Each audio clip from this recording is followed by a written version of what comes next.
Eu gostaria de falar da China como nosso próximo tema. Nós temos muitas relações internacionais complicadas com a China. É um grande mercado, é um parceiro potencial para lidar com a mudança climática na Coreia. E num vídeo de hoje à noite, o presidente Trump culpou a China novamente e disse que eles vão pagar. Vice-presidente, como é a relação com a China? Eles são adversários, são parceiros, são inimigos? Obrigado, Susan. Antes, eu gostaria de falar sobre o histórico de votos, se eu puder. Todos sabem que o acordo NAFTA fez com que milhares de fábricas fechassem nos Estados Unidos, com muitas fábricas saindo, indo para o sul, para o México. E agora temos um acordo que é a nova lei. O povo merece saber. A senadora Kamala Harris foi uma das únicas 10 pessoas no Senado a votar contra o acordo, o USMCA, que foi uma grande vitória para os produtores agrícolas americanos, principalmente os produtores de laticínios. Mas você disse que não fomos longe bastante em mudança climática, que você coloca a sua pauta climática adiante dos trabalhadores da indústria automotiva e dos trabalhadores norte-americanos. Talvez seja por isso que a revista Newsweek disse que a Kamala Harris era a pessoa mais liberal do Senado, até além do Bernie Sanders. Agora, com relação à China, antes de mais nada, Susan, a culpa do coronavírus cai com a China. E o presidente Trump não está feliz com isso. Ele deixou isso claro hoje, inclusive. A China e a OMS não foram honestos com os Estados Unidos. Eles não permitiram que o nosso pessoal entrasse para obter informações até meados de fevereiro. Estamos lidando com a China desde o início desse governo, a China que vinha se aproveitando dos Estados Unidos há décadas, graças ao Biden agindo como torcedor da China, e o Trump tomou a decisão de suspender as viagens vindo da China. E o Joe Biden se opôs a essa decisão de suspender as viagens vindo da China. Ele disse que era algo histérico e xenofóbico. E o presidente Trump encarou a China e vamos continuar a agir com força. Queremos melhorar o relacionamento, mas nós vamos responsabilizar a China pelo que eles fizeram com os Estados Unidos com o coronavírus. Senadora Harris, quero fazer a mesma pergunta para a senhora. Como a senhora descreveria nossa relação com a China? Somos concorrentes, adversários, inimigos? A senhora tem 2 minutos. Susan, o governo Trump e a sua abordagem com a China afetou as vidas americanas, os empregos norte-americanos e os padrões norte-americanos. Há uma obsessão bizarra do presidente Trump de se livrar de qualquer conquista que tenha sido feita pelo presidente Obama e pelo vice-presidente Biden. Por exemplo, eles criaram dentro da Casa Branca um escritório que é responsável por monitorar a pandemia. Na verdade, esse escritório existia, eles acabaram com essa equipe. Eles trouxeram uma equipe, demitiram uma equipe de especialistas em doenças que haviam ido à China para monitorar o que poderia acontecer e acabou acontecendo. Eles foram demitidos. Nós agora hoje temos 210 mil norte-americanos que perderam suas vidas. Vamos olhar a situação dos empregos. Nós não mencionamos antes. O acordo comercial, a guerra comercial, como eles querem chamar, com a China, resultou na perda de mais de 300 mil empregos na área industrial.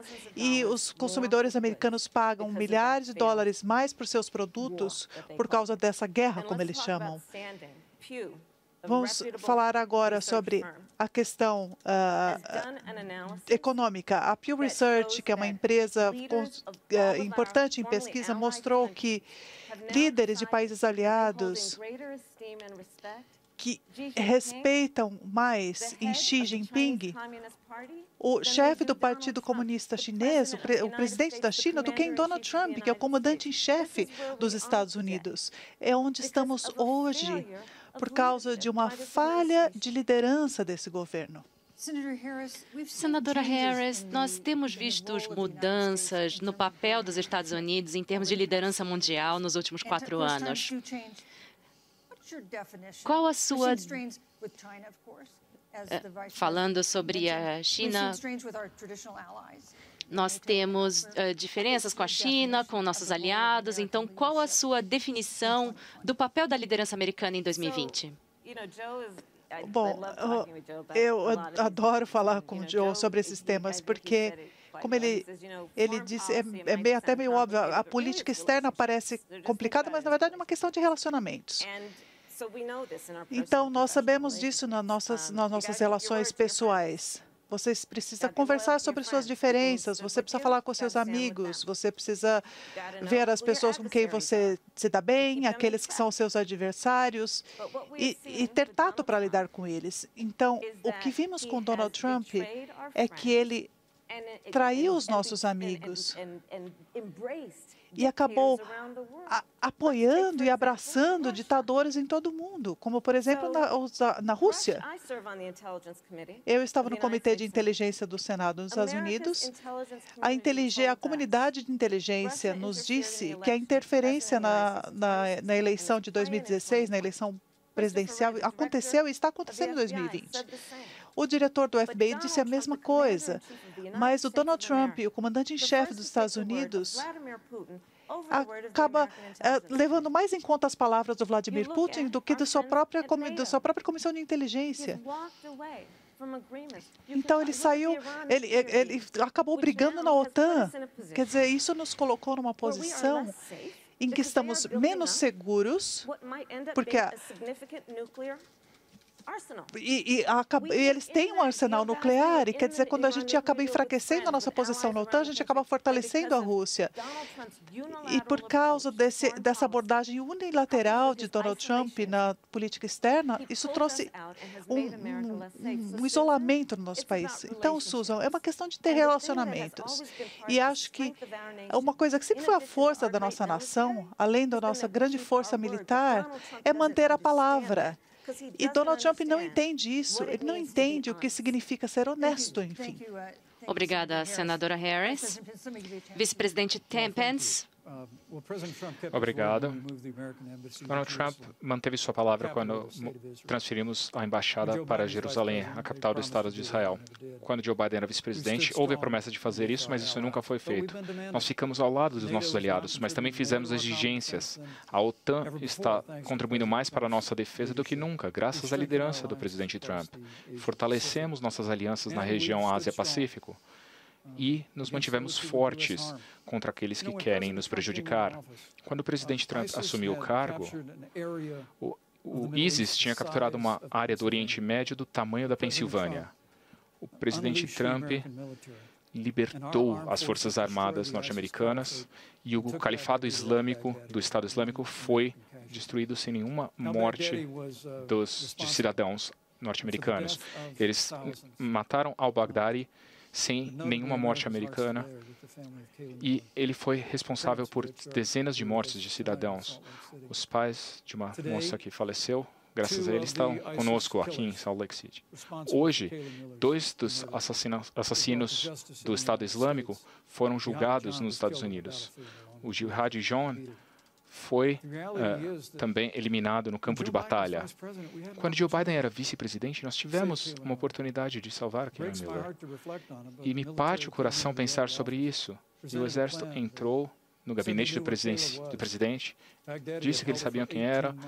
Al-Baghdadi já estava com ela em captura por meses e meses, torturou-a e matou-a. Mas quando Joe Biden era vice-presidente, eles hesitaram por um mês. E quando as Forças Armadas finalmente avançaram, ela havia sido transferida para outro local.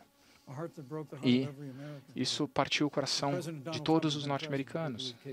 Eles acreditam que, se o Trump fosse o presidente na época, Keila estaria viva hoje. Nós destruímos o califado islâmico.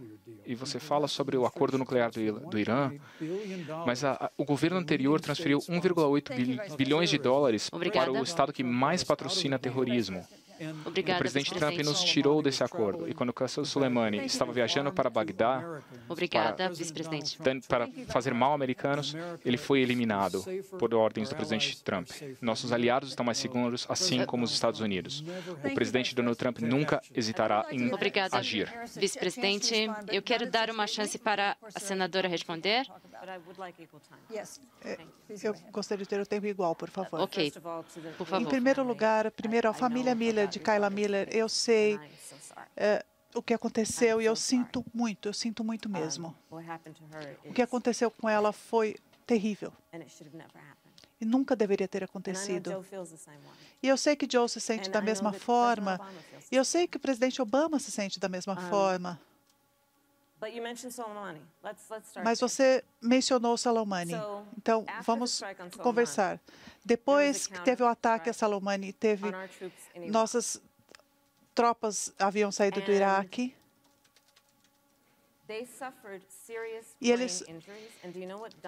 e nós tivemos militares que tiveram severos traumatismos cranianos e Donald Trump chamou de dores de cabeça, simplesmente. Então, quando nós falamos dos nossos militares que estão servindo e que estão sofrendo e que estão tendo problemas, Donald Trump, que foi no cemitério de Arlington e esteve na frente do túmulo de nossos heróis que morreram em batalha e disse: e por que eles estão aqui? Porque a única coisa que ele pensa é nele mesmo. Então, e o que ele disse, o que ele falou sobre John McCain, um grande herói americano. E Donald Trump disse: ele não merece ser chamado um herói, porque ele foi um prisioneiro de guerra. Isso é muito importante. Quando a gente fala do atual comandante em chefe e do que ele se importa e o que ele não se importa, e o que está na cabeça dos soldados norte-americanos e que eles estão ameaçados, por exemplo, esses que são ameaçados e que eles têm a cabeça a prêmio. Donald Trump conversou com Vladimir Putin sobre o assunto e ele sabia que existiam soldados e ele nunca tocou no assunto. Joe Biden nunca faria isso.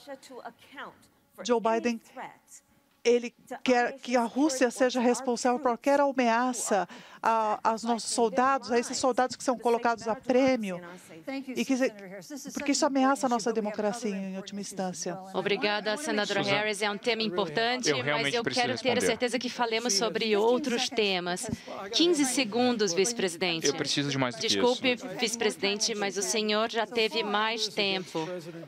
As calúnias contra o presidente Donald Trump com relação aos homens e às mulheres nas Forças Armadas são absurdas. Desculpe, vice-presidente. Meu filho já foi dos fuzileiros navais, meu genro também. Nossos filhos e filhas que estão no Exército não só são respeitados pelo Donald Trump, mas ele os reverencia. E essas acusações são ridículas. Eu também gostaria de dizer, o povo norte-americano precisa saber. Sinto muito. O povo precisa saber. Ok, suas campanhas concordaram com as regras, com a comissão. Eu estou aqui para garantir essas regras e devemos passar de um tema para outro. Teremos tempo para os dois. Estou tentando organizar esse tempo. Vamos passar para o próximo tema.